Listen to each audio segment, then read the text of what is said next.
छेदाशी बेरजेत टाकून जाऊन बेरजेमध्ये छेद जो होता छेद आपण बदली केला नाही आणि गुणाकारामध्ये आपल्याला दोघांचाही गुणाकार करावा लागते. पहिल्या अपूर्णांकाच्या अंशाला दुसऱ्या अपूर्णांकाच्या अंशाला गुणणं आणि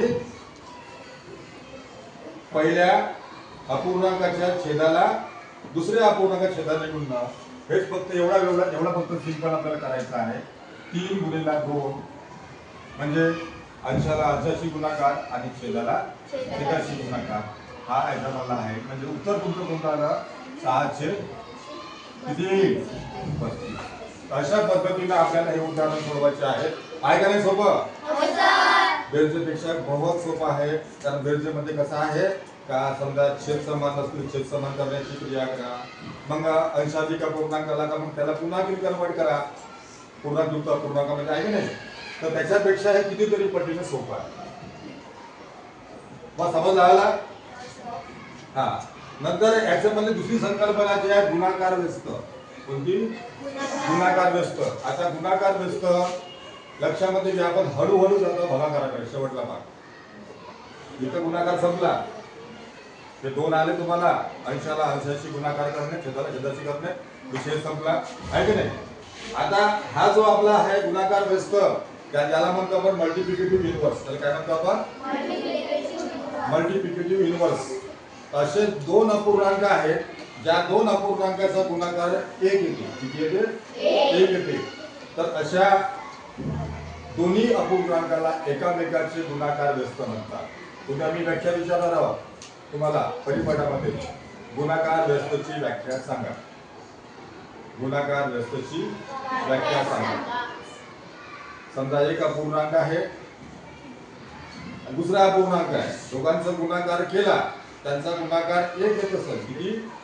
1 येत असेल.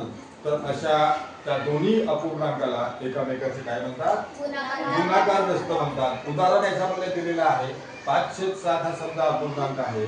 समजा याला समजा आपण 7/5 ने गुणलं 7×5=35 7×5=35. मग आपल्याला माहिती आहे त्या ज्या संख्येने समजा भागला आपण की त्याचं उत्तर किती येते? 1 येते. तर याच्या म्हणून याच्यामध्ये 5/7 चा गुणाकार व्यस्त काय आहे? 7/5 आहे. तर ही जी गुणाकार व्यस्तची संकल्पना आहे ही संकल्पना आपल्याला पुढे कामी येईल. पुढे कामी येईल आपल्याला अपूर्णांकाच्या भागाकारामध्ये. कुठे येते कामी? अपूर्णांकाच्या भागाकारामध्ये कामी येईल आपल्याला. तर अपूर्णांकाचा भागाकार आपण या ठिकाणी आहे का पाहू आपण. याच्यामध्ये नाही आहे दुसऱ्या याच्यामध्ये आहे.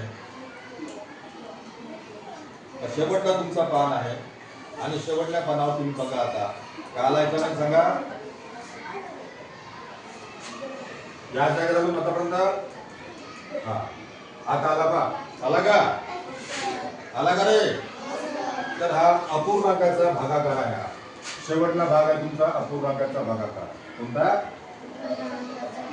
अपूर्णांकाचा भागाकार. अतिशय 2 मिनिटाचा तुमचा हा आहे. 2 मिनिटांमध्ये आपण क्लिअर करणार आहोत त्याले. ठीक आहे.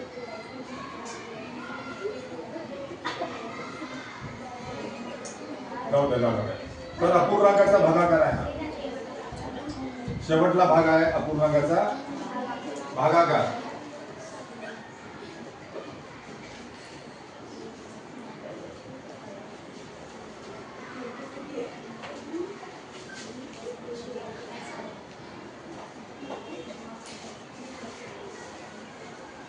जात नाही का रे हा?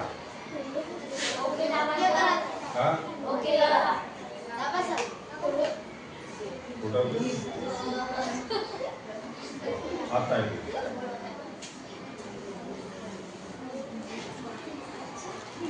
ओके केलं होतं आपण पण ओकेवर नाही आला नाही का? ठीक आहे काय हरकत नाही.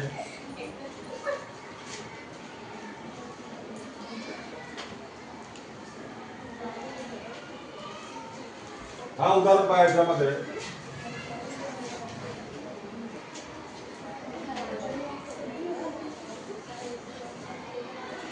आला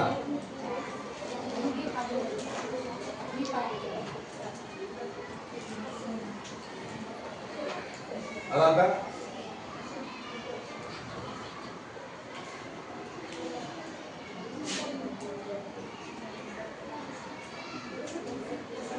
शेवटला भाग तुमचा भागाकार आहे. आताच आपण म्हटलं होतं गुणाकार व्यस्त. गुणाकार व्यस्त आपण आता शिकलो होतो या 2 मिनिटापूर्वी. सांगा कोण सांगते गुणाकार व्यस्तची व्याख्या? सांगते बाई, सांगून बाई.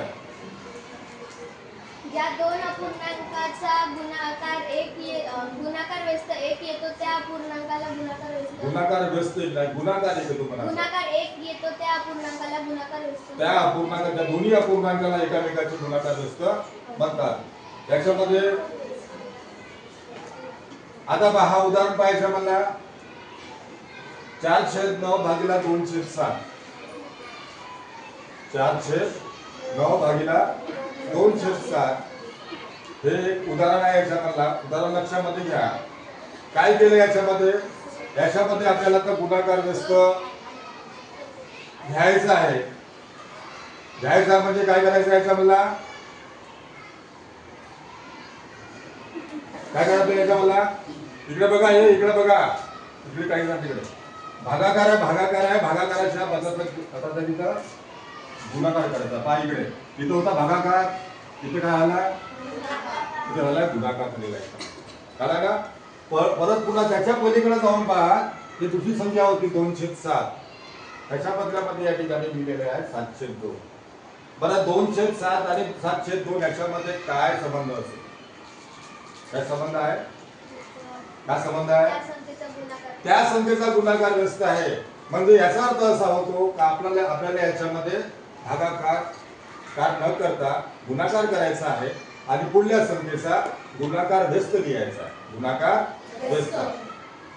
आपल्या मुलांच्या भाषेमध्ये डोकसा खाली करायचा आणि पाय वरत करायचा. काय करायचा? डोकसा खाली आणि पाय वरत करायचा. म्हणजे अंश खाली लिहायचा आणि छेद वर लिहायचा. म्हणजे गुणाकार व्यस्त होतो. अतिशय आणि सरळ भाषेमध्ये तुम्हाला सांगत आहोत. ठीक आहे. असं केल्यानंतर जसं आपण गुणाकार केलो होतो याच्यापूर्वी, मग बाकीची क्रिया तशीच करायची आहे आणि फायनली तुमचं उत्तर 14/9 येतो. 14/9 येतो. आता याच्यानंतर 14/9 जी संख्या आलेली या उत्तर आलेला आहे, हा एक अपूर्णांक आहे. अपूर्णांक आहे की नाही आहे? अपूर्णांक आहे. कोणता अपूर्णांक आहे? कोणता अपूर्णांक आहे? मला वाटतं एकाच पुरीला सर्व काही माहिती वाटतं.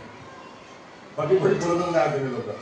तर हा याचा अंश मोठा आहे, छेद लहान आहे, त्याच्यापुढे याला म्हणायचं अंशाधिक अपूर्णांक म्हणायचं. आणि असा अंशाधिक अपूर्णांक हा काही इम्प्रॉपर फ्रॅक्शन आहे. तो काय? तो इम्प्रॉपर फ्रॅक्शन आहे. तर तसा आपण लिहित नसतो.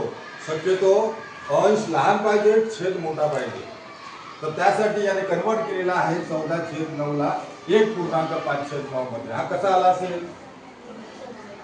असेल?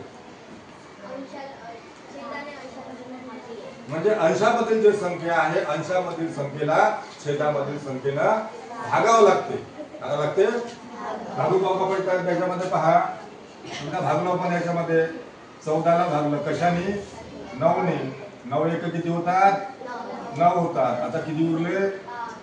5 उरले. 5 उरले ना? 5 उरले. तर याच्यामध्ये आता पुन्हा भाग जात नाही, कारण ही 5 ही संख्या 9 पेक्षा कशी आहे? लहान आहे. आपण इथे भाग टाकू शकत नाही. तर किती वेळेला भाग गेला? पूर्ण 1 वेळा भाग गेला. म्हणजे 1 पूर्ण. म्हणजे 1 पूर्ण. आता किती उरले याच्यामधले? 5. 5 उरले म्हणजे 5 कुठे येईल आता? अंशामध्ये येईल. आणि कशाने भागलो आपण? 9 ने भागलो. त्याच्यामुळे 9 छेदामध्ये येईल. अशा पद्धतीनं पूर्णायुक्त अपूर्णांकामध्ये असं उत्तर आपल्याला लिहावं लागतं. ठीक आहे.